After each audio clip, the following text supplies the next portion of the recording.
So picture this. Commander Veltar and his Zephyrin crew are cruising through contested space in their battle cruiser Dominant Tide when they spot something weird.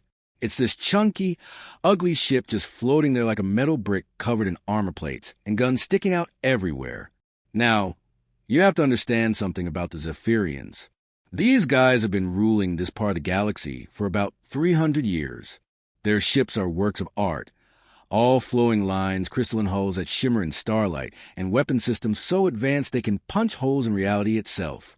Everything they build is elegant, efficient, and beautiful. They pride themselves on being the pinnacle of civilization. So when they see this human ship, they literally can't believe their eyes. Lieutenant Zarak, the youngest officer on the bridge, actually starts giggling. And trust me, when a 7-foot-tall lizard person with 4 arms starts giggling, it sounds pretty ridiculous. He's pointing at his scanner readouts like he's watching the galaxy's funniest home videos. "Commander," he wheezes between laughs, "their hull is made of steel. Just regular steel, with some kind of ceramic coating slapped on top." The whole bridge erupts in laughter. Steel? Who uses steel in space anymore? The Zephyrians stopped using such primitive materials about the same time humans were figuring out fire. Their ships are built from quantum structure materials that can bend light and deflect energy blasts. This human vessel looks like someone took a city bus, wrapped it in kitchen foil, and strapped a bunch of cannons to the sides. Veltar adjusts his viewing screen to get a better look. The human ship is about half the size of his cruiser, but it's so blocky and crude that it actually looks bigger somehow. There are no smooth surfaces anywhere. Everything is angular, practical, and frankly ugly. Weapon barrels poke out at weird angles like a porcupine having a bad day. The whole thing is covered in what looks like extra armor plating, welded on wherever there was space. "Look at those weapons," chuckles his tactical officer, Mordak. Are those actual cannons? Like the kind that shoot solid projectiles?" The scanner confirms it. Kinetic weapons, chemical explosives, some kind of primitive energy systems that their computers can barely classify. It's like looking at a museum piece that someone accidentally launched into space. But here's where it gets really funny to them. This isn't just one ship wandering around lost. Their long-range sensors show this vessel has been sitting here for hours, right on the edge of Zephyrian territory, like it's waiting for something, like it wants to be found. "Maybe it's broken down," suggests the communications officer. "Should we offer assistance?" More laughter ripples through the bridge. The idea of these advanced aliens helping some primitive species fix their space jalopy is just too amusing. Veltar makes a decision. He's going to make this easy on everyone. A simple show of force should do it. He orders his other 2 ships, the fast attack cruiser Swift Strike and the heavy destroyer Final Word, to move into flanking positions. Standard intimidation formation. 3 advanced warships surrounding 1 primitive rust bucket. The human ship just floats there, not moving, not responding. Its running lights blink steadily like nothing unusual is happening. "They probably don't even know we're here," Mordak says, checking his instruments. "Their sensor technology is so primitive, we might as well be invisible." This gets the biggest laugh yet. The Zephyrians have cloaking technology, quantum sensors that can detect a single atom moving through space, and communication systems that work faster than light. This human ship is probably using radio waves and optical cameras like some kind of ancient civilization. Veltar settles back in his command chair, already composing his report in his head. Encountered unknown primitive species in Sector 7. Vessel surrender without resistance after brief show of force. Recommended action: diplomatic contact through standard first contact protocols. He imagines the commendations he'll receive. First contact with a new species, handled with minimal fuss. Maybe they'll name a star system after him.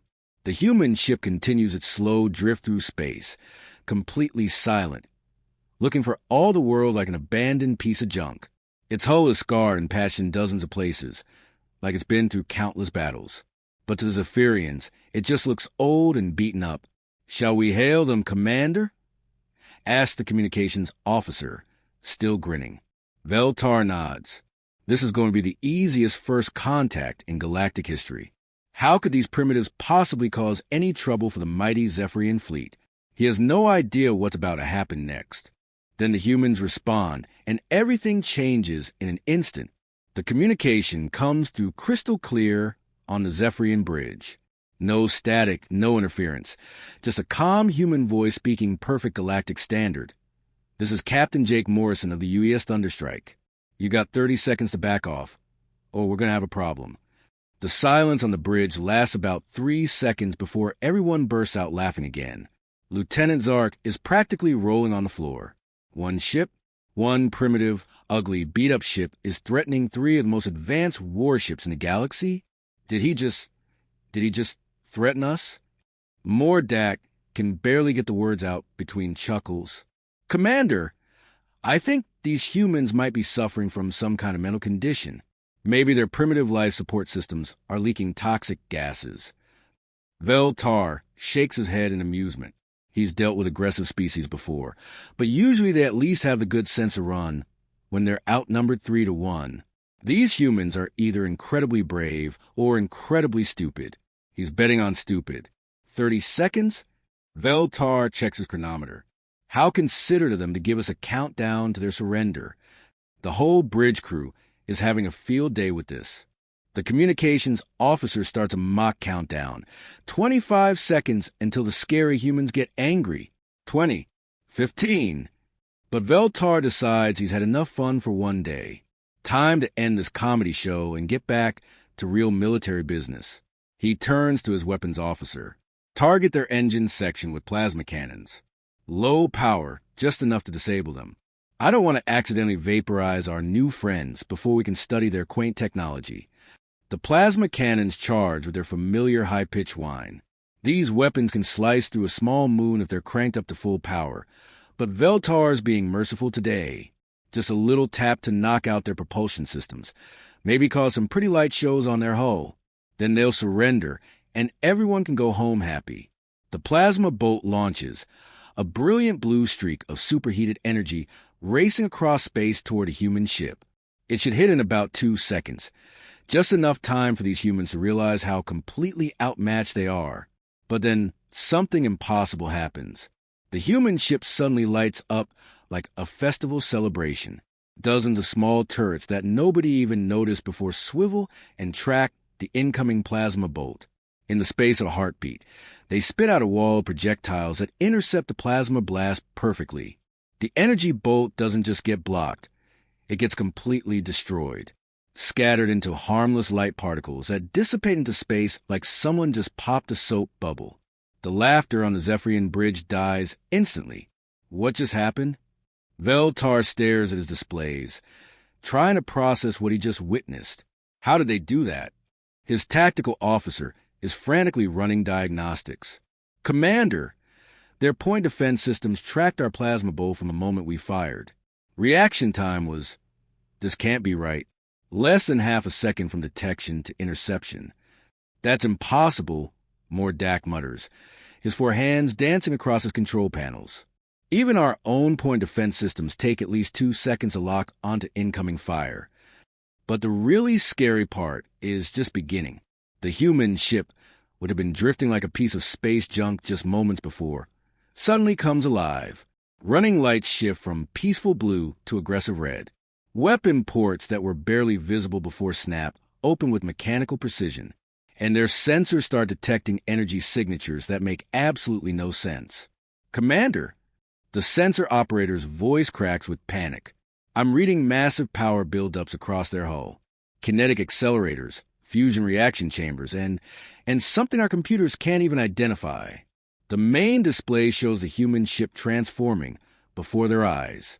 What looked like random armor plating reveals itself as sophisticated weapon housings. Those ugly, angular surfaces suddenly make sense. They're not design flaws, they're firing positions. Then Jake Morrison's voice comes to the comm again, and there's something different about it now. Still calm, still professional, but with an edge that makes everyone on the bridge suddenly very uncomfortable. That was your warning shot, he says, like he's commenting on the weather. This is ours. And that's when the Zephyrians realize they made a terrible, terrible mistake. This isn't some primitive species, stumbling around in a rust bucket. This is something else entirely. Something that's been waiting patiently for them to make the first move. The human ship's weapons finish powering up, and every alarm on the Zephyrian bridge starts screaming at once. When the shooting starts, everything the aliens thought they knew gets thrown out the airlock completely. The first thing that shocks Commander Veltar is how the human ship moves. 1 second it's floating there like a dead weight, and the next it's spinning and diving through space like it weighs nothing at all. Those bulky-looking thrusters that seem so primitive, they're pushing that ship around with acceleration that should turn the crew inside into jelly. How are they pulling 7G forces without inertial dampeners? Lieutenant Zarek gasps, watching his instruments spike into the red zone. The Zephyrian ships need sophisticated gravity manipulation just to make basic turns without killing their crews. This human vessel is dancing through space maneuvers that should be impossible. But the real surprise comes when those kinetic weapons fire. The Thunderstrike unleashes its first volley, and it's nothing like anything the Zephyrians have ever seen. These aren't energy beams or plasma bolts. These are physical projectiles moving at ridiculous speeds. Chunks of metal accelerated to nearly the speed of light. The rounds slam into the Zephyrian escort frigate Swiftstrike, and something incredible happens. The ship's energy shields, which can deflect plasma cannons and particle beams without breaking a sweat, just do nothing. The kinetic rounds pass right through like the shields aren't even there. Shields are useless. Screams the frigate's captain over the comm, these projectiles are going straight through our defenses.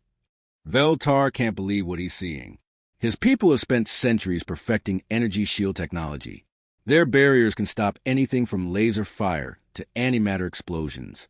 But apparently, nobody ever thought to test them against big chunks of metal moving really, really fast.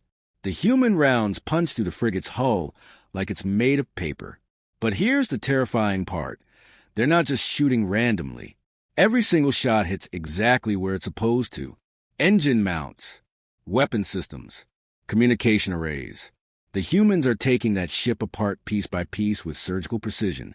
Meanwhile, the Zephyrian ships are firing everything they've got of the Thunderstrike. Plasma cannons, particle beams, quantum disruptors. Enough firepower to level a small city. The energy blasts light up space like the galaxy's most violent fireworks show. And they're doing absolutely nothing. The human ship's armor just absorbs hit after hit. Sometimes sparks fly. Sometimes small pieces get blown off.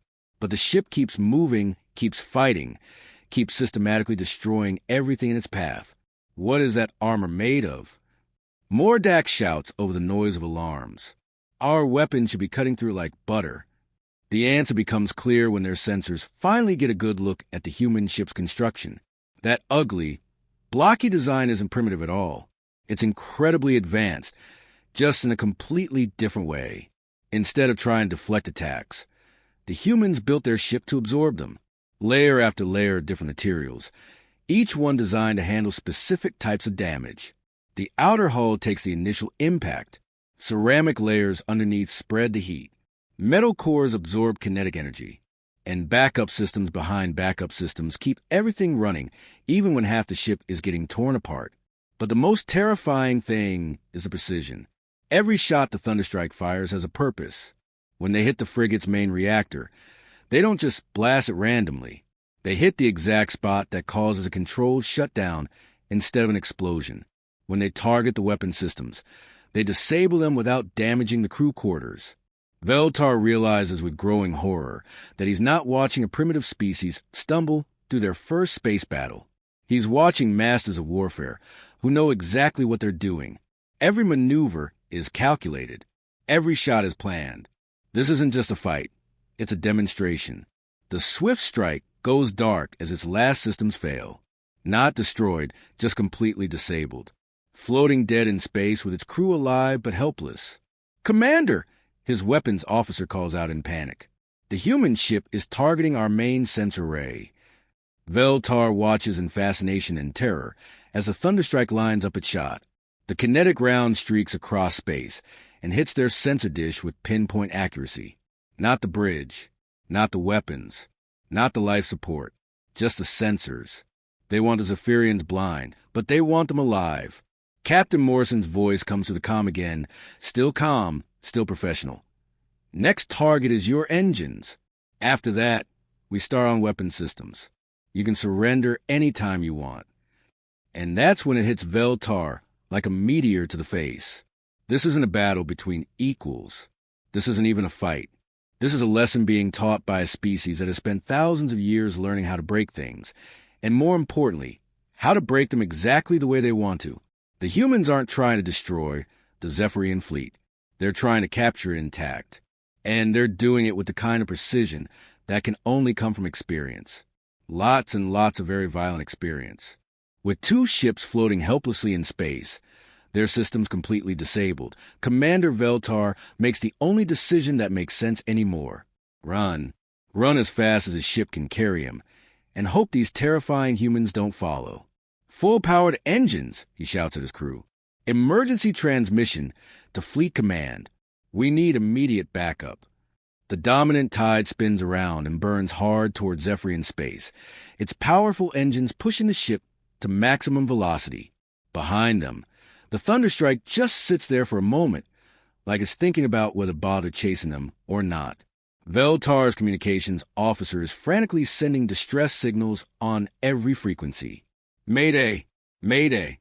This is Commander Veltar requesting immediate military assistance. We are under attack by unknown hostile forces with advanced combat capabilities. For about 30 seconds, Veltar thinks they might actually make it. His ship is fast, and they've got a decent head start.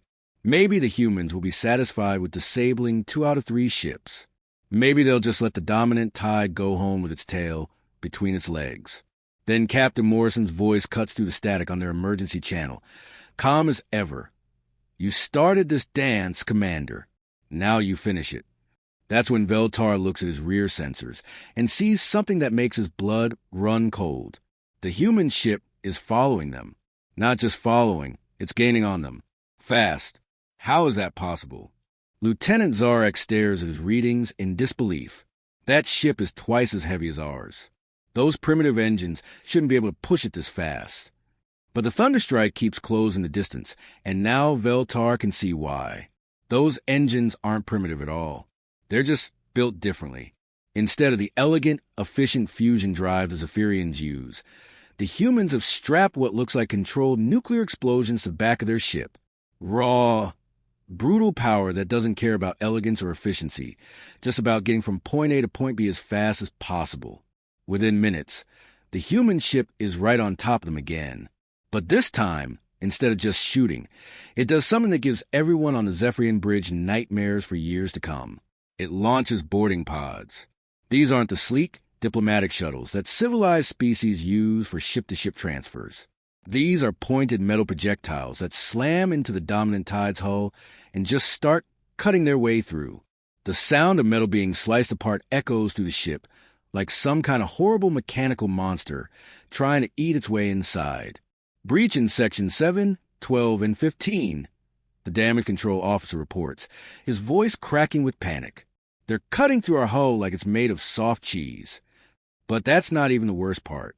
While the boarding pods are doing their thing, the human ship starts doing something to their computer systems. Every screen on the bridge starts flickering. Warning lights begin flashing randomly. And then, one by one, their own systems start turning against them. Commander! More DAX 4 hands are flying over control panels, but nothing's responding properly. They're inside our computer network. Our own sensors are feeding them our ship layouts. Our communication system is broadcasting our position to them. It's electronic warfare, like nothing the Zephyrians have ever experienced. The humans aren't just jamming their systems or trying to hack them from the outside. They're turning Zephyrian technology into a weapon against itself. Their own computers are helping the humans map out their ship, identify weak points, and coordinate the boarding action. And through it all, the Thunderstrike just keeps coming. Every time the Zephyrians think they've damaged something important, backup systems kick in. When they manage to knock out one of the human weapon arrays, 2 more pop out of hidden compartments. It's like fighting a mechanical hydra that grows new heads faster than you can cut off the old ones. How many backup systems do they have? Veltar whispers, watching his tactical displays show layer after layer of human redundancies coming online. The answer becomes clear as the battle continues. The humans don't just have backup systems. They have backups for their backups, and backups for those backups too. Every critical component has been duplicated, triplicate, and spread throughout the ship. Even when half their systems are down, the Thunderstrike keeps fighting at nearly full capacity. It's like they built the ship expecting it to be torn apart in battle, and just kept going anyway. Sir, his engineering officer reports quietly, I'm analyzing the construction through our sensors. This isn't a warship built for battles. This is a warship built for wars. Long, terrible wars where ships have to keep fighting even when everything goes wrong. And that's when the horrible truth hits Veltar like a meteor to the face. These humans didn't just stumble into space and build a ship. They've been fighting for so long against so many different enemies that they've learned to prepare for every possible scenario. Their ship isn't just designed to win battles. It's designed to survive them. Every ugly, blocky piece of armor has a purpose. Every redundant system has saved lives in previous fights. Every seemingly crude weapon has been tested in actual combat against real enemies who are trying their best to kill them. The Thunderstrike isn't just a ship. It's a survivor. The dominant tide limps back to Zephyrian space, looking like it went through a meat grinder. Half its systems are down. Hull breaches are sealed with emergency patches. And the crew looks like they've seen ghosts. Which, in a way, they have. Commander Veltar sits in his damaged command chair, staring at the data recordings from their encounter. 3 hours ago, he was a confident military officer, leading what should have been a routine intimidation mission. Now he's a shell-shocked survivor, carrying information that's going to turn the entire galaxy upside down. The moment they dock at Starbase 7, Veltar's report gets rushed straight to the highest levels of Zephyrian command. Within hours, every military analyst, strategic planner, and intelligence officer in the hegemony is studying the sensor data, trying to make sense of what they're seeing. Admiral Kethras, the Supreme Naval Commander, reviews the footage 3 times before speaking. This has to be some kind of mistake, she mutters, her scales shifting color with stress. One ship, one primitive vessel disabled 2 of our cruisers and forced a third to retreat. But the data doesn't lie. The recordings show everything in brutal detail. The human ship's impossible maneuvers, its weapons that punch through Zephyrian shields like they're not even there, and most disturbing of all, the surgical precision of every attack. Dr. Yilmoth, the hegemony's leading military psychologist, studies the tactical pattern for days before making his report. This isn't random aggression, he tells the assembled command staff. Every move the humans made follows a specific doctrine. They weren't trying to destroy our ships. They were trying to capture them intact while minimizing casualties. The implications are staggering. The Zephyrians have been at peace for over 2 centuries. Their military tactics are based on theoretical models and computer simulations. But these humans, they fight like they've been doing it forever. Look at their weapon placement, points out Chief Engineer Moxtal, highlighting sections of a human ship on the main display. Every gun has overlapping field of fire. Every armor plate is angled to deflect incoming shots towards secondary deflection points. This isn't engineering. This is evolution through combat. The more they study the Thunderstrike, the more terrifying it becomes. That ugly, blocky design isn't primitive at all. It's the end result of countless battles, each one teaching new lessons about how to build something that can take damage and keep fighting. Their point defense systems, Veltar explains to gathered officers, his voice still shaky from the experience. They didn't just detect our plasma bolt. They predicted where it would be before we even fired, like they'd seen that exact attack 1,000 times before. Intelligence Officer Garth makes a connection that changes everything. What if they have, she asks quietly, what if the species has spent their entire existence fighting? Not just wars between nations, but wars for survival itself. The room goes silent as everyone processes this idea. The Zephyrians evolved on a peaceful world with abundant resources and few natural predators.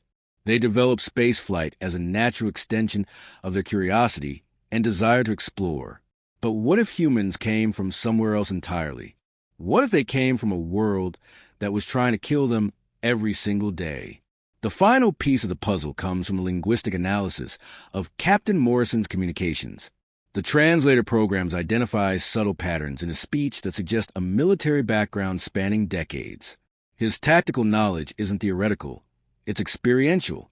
This human has personally fought in multiple conflicts, probably against multiple different enemies. And then there's his final message, which haunts everyone who hears it.